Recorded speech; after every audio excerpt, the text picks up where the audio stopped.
Thus Spoke Zarathustra, a book for all and none, was Nietzsche's favorite of his creations. It is indeed one of the most fascinating and creative pieces of work in Western philosophy, which he wrote in 10 days in sporadic bursts of inspiration.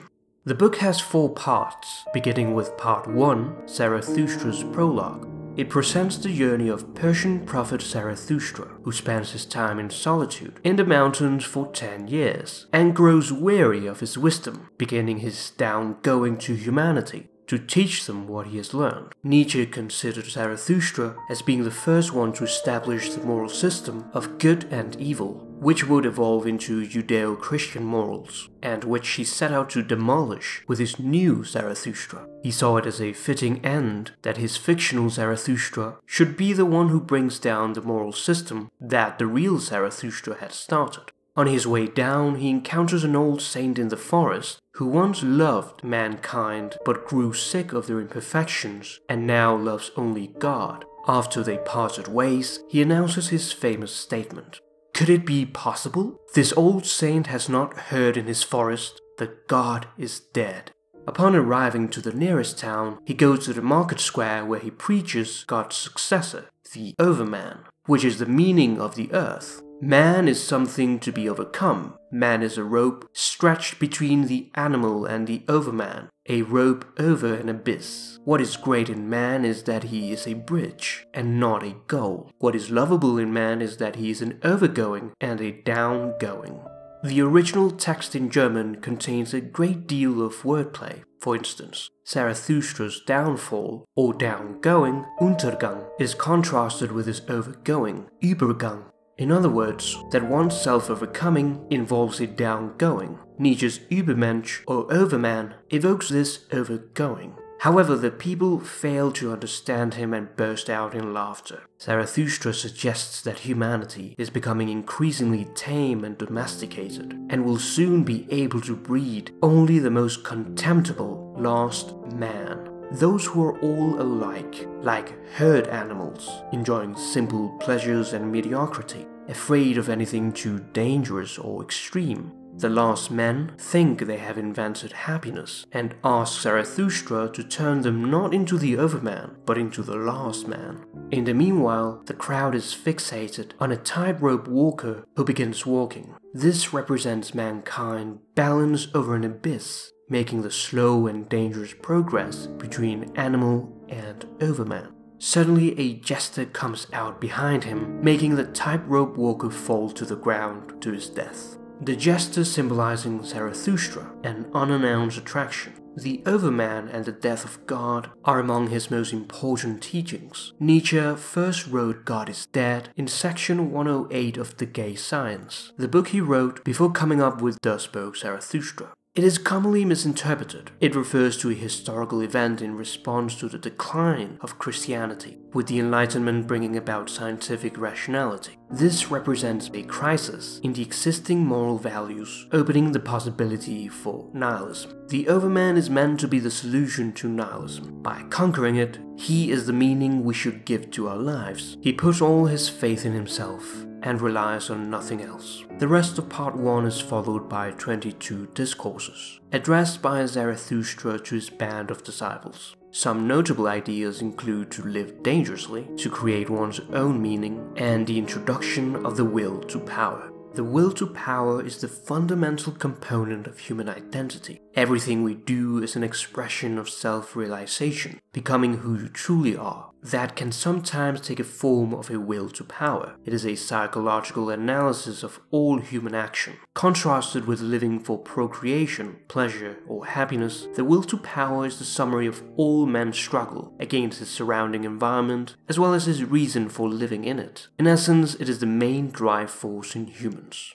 Over all these discourses hovers Zarathustra's dictum: man is something that must be overcome. A particularly important discourse is on the 3 metamorphoses. There are 3 stages of progress toward the Overman: the camel, the lion, and the child. The spirit first becomes a camel, but not everybody can become a camel. There are many heavy things for the spirit, things that weigh upon us. A camel requires us to be greater than ourselves, and that requires some sacrifice. The strength longs for the heavy. Thus we must exercise self-discipline and renounce our comforts. One can then become the lion, one who wants to take on freedom, but is confronted by the mightiest of dragons, on every scale of which is a rule, every thou shalt, compiled since the beginning of time. The lion must fight back and oppose the dragon, saying I will, and uttering the sacred no. However, the lion lives in rebellion. It has yet to undergo a final and last transformation, becoming the child. The child is innocence and forgetfulness, a new beginning, a game, a self-propelling wheel, a first motion, a sacred yes. The child is the act of new creation. He can thus create his own values, giving way to the overman. The final discourse refers to the death of God and the need for the overman to give significance to the earth. Zarathustra extols the man so full of strength and well-being. He bestows gifts on others because he has to, and exhorts his disciples to independence. Then he leaves them. Zarathustra not only refers to the death of God, but states at the end, dead are all gods. Now we want the overman to live. Let this be our last will, one day at the great noontide.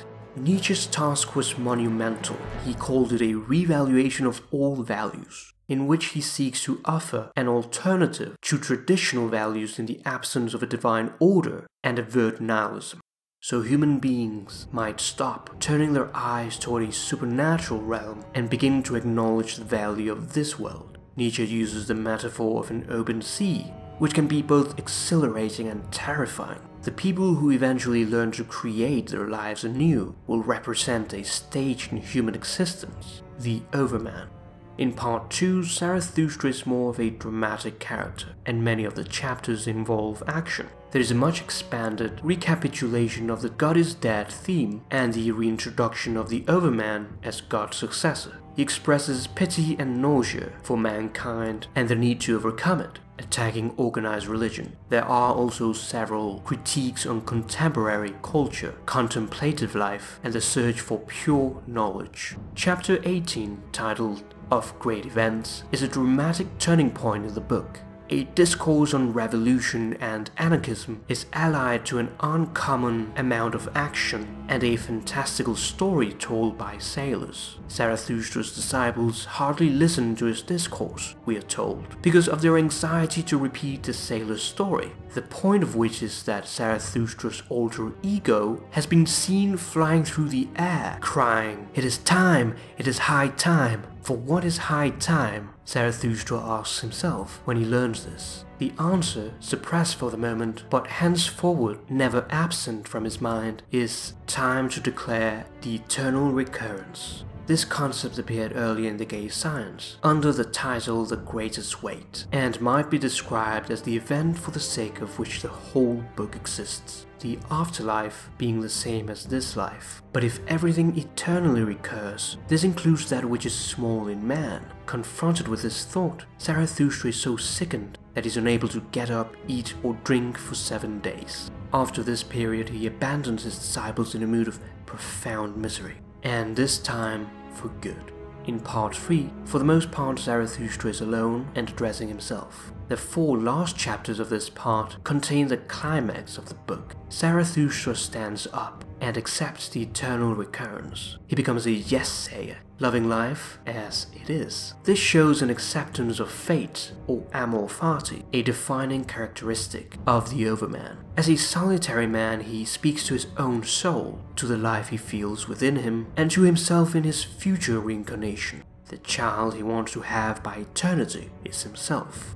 In part 4, Zarathustra is visited by a number of higher men, who, as a consequence of Zarathustra's instruction, become conscious of their inadequacy. Zarathustra goes out into the world again and accumulates a large following, to whom he preaches his teachings of the overman, the eternal recurrence, and the will to power, and then he dies. These are the main concepts of the book. However, there is still much to learn. It is a book which has so much wisdom and life advice that it should be regarded as a life book, which ought to be revised ever so often. It talks about virtue, how to live life, how to be a creator of values, to dance and to sing, how to live dangerously, to rise high and use your own legs, to become a life-affirming individual, and much more.